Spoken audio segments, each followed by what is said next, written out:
안녕하세요 여러분, 끼리썰입니다. 오늘은 정말 놀랍고도 충격적인 실제로 있었던 사건 이야기를 해볼 건데요.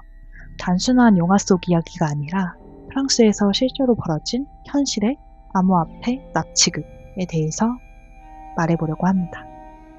여러분, 암호화폐를 요즘 모르시는 분들은 없으시겠죠? 비트코인, 이더리움 같은 디지털 돈을 암호화폐라고 하는데요. 이걸 가지고 있다는 이유만으로 실제로 누군가가 납치되고 협박당하고 심지어는 몸에 큰 상처를 입는 일까지 벌어지게 됐습니다. 그 이야기가 바로 오늘 주제입니다. 특히 프랑스에서 실제로 있었던 실화인데요. 그냥 디지털 속 이야기가 아니라 현실에서 벌어진 일이기 때문에 더더욱 사람들에게 충격적으로 다가오고 있는 것 같습니다. 자, 그럼 이제부터 사건을 시간순으로 상세하게 하나씩 얘기해 드릴게요. 들어보시면 아마 소름이 돋으실 겁니다. 첫 번째 사건은 2025년 1월 21일 새벽 4시였어요. 프랑스 중부의 조용한 작은 마을인 메로에서 이야기가 시작됩니다. 여기 살던 데이비드 발랑드 그리고 그의 부인은 전 세계 암호화폐 투자자들에게 잘 알려진 레저라는 회사의 공동 창업자였습니다.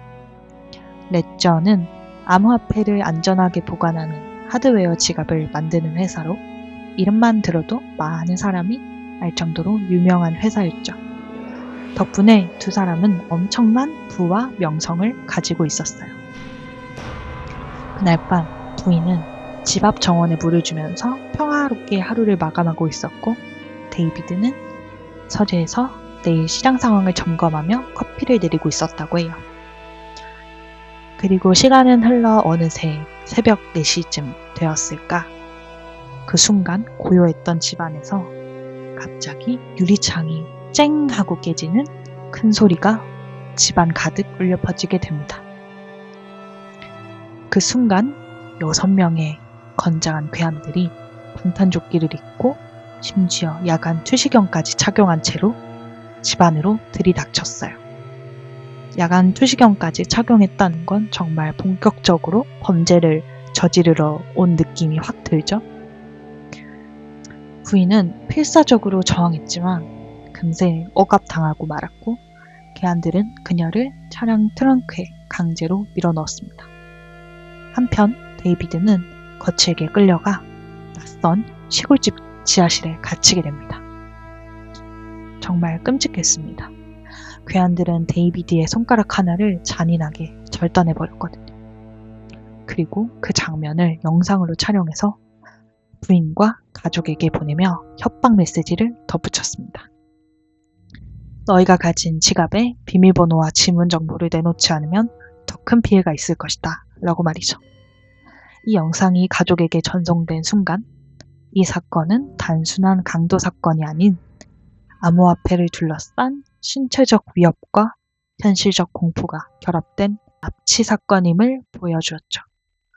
이후 프랑스 특수부대 GIGN과 경찰 150명이 투입되어서 헬기와 수색경까지 동원되었고 마침내 48시간 만에 데이비드와 그의 부인을 안전하게 구출하는 데 성공했다고 합니다.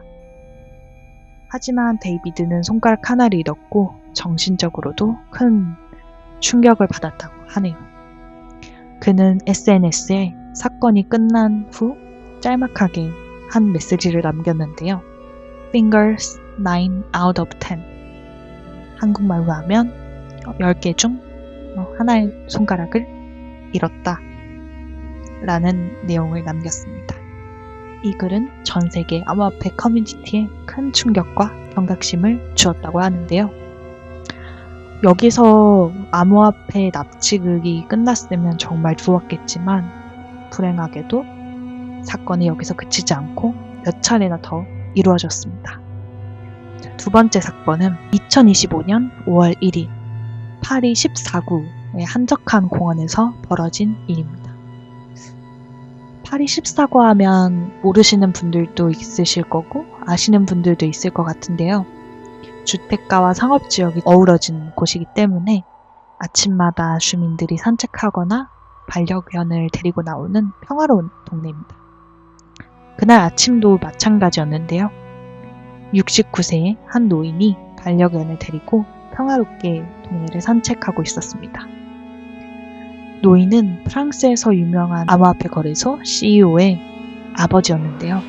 평소에 조용히 지내는 걸 선호하는 분이셨다고 합니다. 그런데 갑자기 노인이 공원을 산책하고 있는 순간 정말 순식간에 2명의 마스크를 쓴 괴한이 나타났습니다. 공원 주변을 배회하던 그들은 노인을 급습했고 아무도 몰래 그를 잡아채는데 성공했어요. 낮 시간 공공장소에서 벌어진 일이기 때문에 지나가는 사람들이 놀라서 소리치거나 신고하거나 했지만 범인들은 사람들이 있음에도 불구하고 매우 침착했고 또 신속했다고 합니다. 빠르게 노인을 강제로 벤에 태우고 사라져버렸죠. 그렇게 납치된 노인은 어딘가 외진 공장 지하실로 끌려갑니다. 그 지하실은 어두컴컴하고 환기조차 잘 되지 않는 지하실이었어요. 벽은 차갑고 거칠었으며 바닥은 콘크리트 재질로 아주 차가웠죠. 범인들은 이 노인에게 협박을 가하기 시작했습니다. 특히 이들의 요구는 명확했어요. 지갑의 비밀번호와 지문 인증을 넘겨라. 그렇게 하지 않으면 손가락을 더 자를 것이다. 실제로 이들은 노인의 손가락 하나를 자르는 만행을 결국 저질러 버렸고 그 과정도 영상으로 녹화해 가족에게 보내며 압박을 극대화했습니다. 가족들은 충격에 빠져 경찰에 즉각 신고했고 프랑스 경찰 특공대가 60시간의 긴급 수색 끝에 이 지하실 위치를 발견해 마침내 구출에 성공하게 되었어요.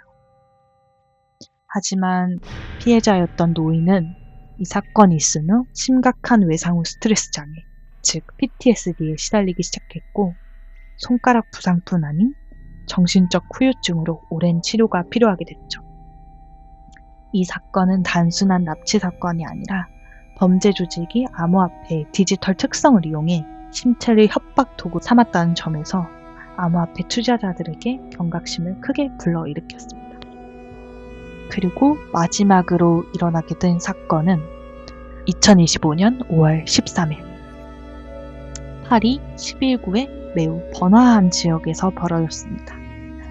여러분, 파리 11구는 카페와 상점, 학교가 밀집해 있는 곳으로 아침 출근길과 등굣길이 가장 분주한 동네 중 하나예요. 그날 아침 거래소 창업자 엘로디는 3살 된 손자 루카스를 데리고 빵집으로 향하고 있었어요. 아이를 데리고 걸으면서 손에 손자를 꼭 잡은 아주 따뜻한 모습이었죠. 그런데 갑자기 흰색 배송밴 한 대가 느닷없이 그들 앞에 멈춰섰습니다.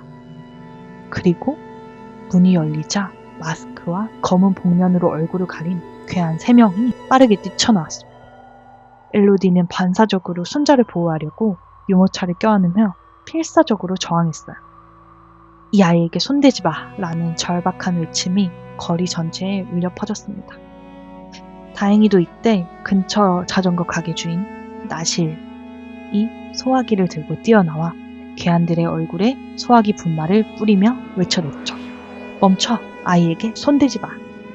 순간 괴한들은 혼란에 빠져 도망치기 시작했고 그들은 허둥지둥 배송밴에 올라타 급히 현장을 떠났습니다. 이 사건은 주변 CCTV와 지나가던 시민들의 휴대폰 영상에 생생히 담겼고 또한 SNS를 통해 빠르게 확산되기 시작했습니다. 전 세계 뉴스에서도 굉장히 크게 다뤄지게 됐어요. 엘로디와 아이는 다행히 큰 부상은 없었지만 이 사건은 범죄 조직이 한밤중 혹은 외진 곳 이런 은밀한 장소뿐만 아니라 사람들이 많이 다니는 공공장소까지 침투해 협박과 납치를 시도한다는 사실을 보여주게 되었죠. 경찰은 이 사건 이후 지역 내 경비를 강화했고 시민들에게도 주의를 당부하는 한편 암호화폐 투자자들에게는 신변 보호를 더욱 철저히 할 것을 권고했습니다. 이 3가지 사건들은 조사해본 결과 이 모든 사건이 한 국제범죄조직을 배후에 둔 사건이었다는 것을 밝혀냈습니다. 모로코, 동유럽, 이스라엘 출신 범죄자들을 앞세워 암호화폐 부호 가족을 노리고 몸값은 모두 비트코인이나 이더리움 같은 암호화폐로 받았던 것이었죠. 특히 믹서 서비스라는 것을 이용해 자금의 흐름을 완전히 감추는 게 이들의 특징이었습니다. 이 때문에 추적이 굉장히 어렵게 되었고 범죄가 계속 확산될 위험이 커졌습니다. 이 사건들이 발생하자 프랑스 정부는 즉각 긴급 대책을 마련했습니다. 내무부 장관이 직접 업계 대표, 보안 전문가, 경찰 관계자를 모아 긴급 회의를 열었고 신변보호 강화, 자택 보안 점검, 특수부대 훈련 확대, 법률 강화 같은 다각도의 대응책을 발표했죠. 암호화폐 업계도 자체적으로 다중서명 지갑 도입, 경호 서비스 강화, 보디가드 고용 확대를 추진하고 있습니다. 자, 오늘 일어난 이야기들에서는 우리는 아주 중요한 교훈을 얻을 수 있을 것 같은데요. 암호화폐는 이제는 단순한 디지털 자산이 아니라 현실 세계에서 우리의 가족과 그리고 나의 안전을 위협할 수 있는 매체가 될 수 있다는 사실입니다. 만약 여러분도 암호화폐 보유하고 계시다면 꼭 다중 서명 지갑을 사용해 자산을 분산시키고 자택 보안을 강화하시길 추천드리겠습니다. 이제는 돈이 아닌 나의 몸까지 걱정해야 되는 시대이기 때문에 몸도 그리고 자산도 안전하게 지키시길 바라겠습니다. 영상이 도움이 되셨다면 좋아요와 구독, 알림 설정 꼭 부탁드리고 궁금한 점이나 의견 있으시면 댓글로 남겨주세요. 여러분 부디 안전한 하루 보내시길 바라겠습니다. 감사합니다.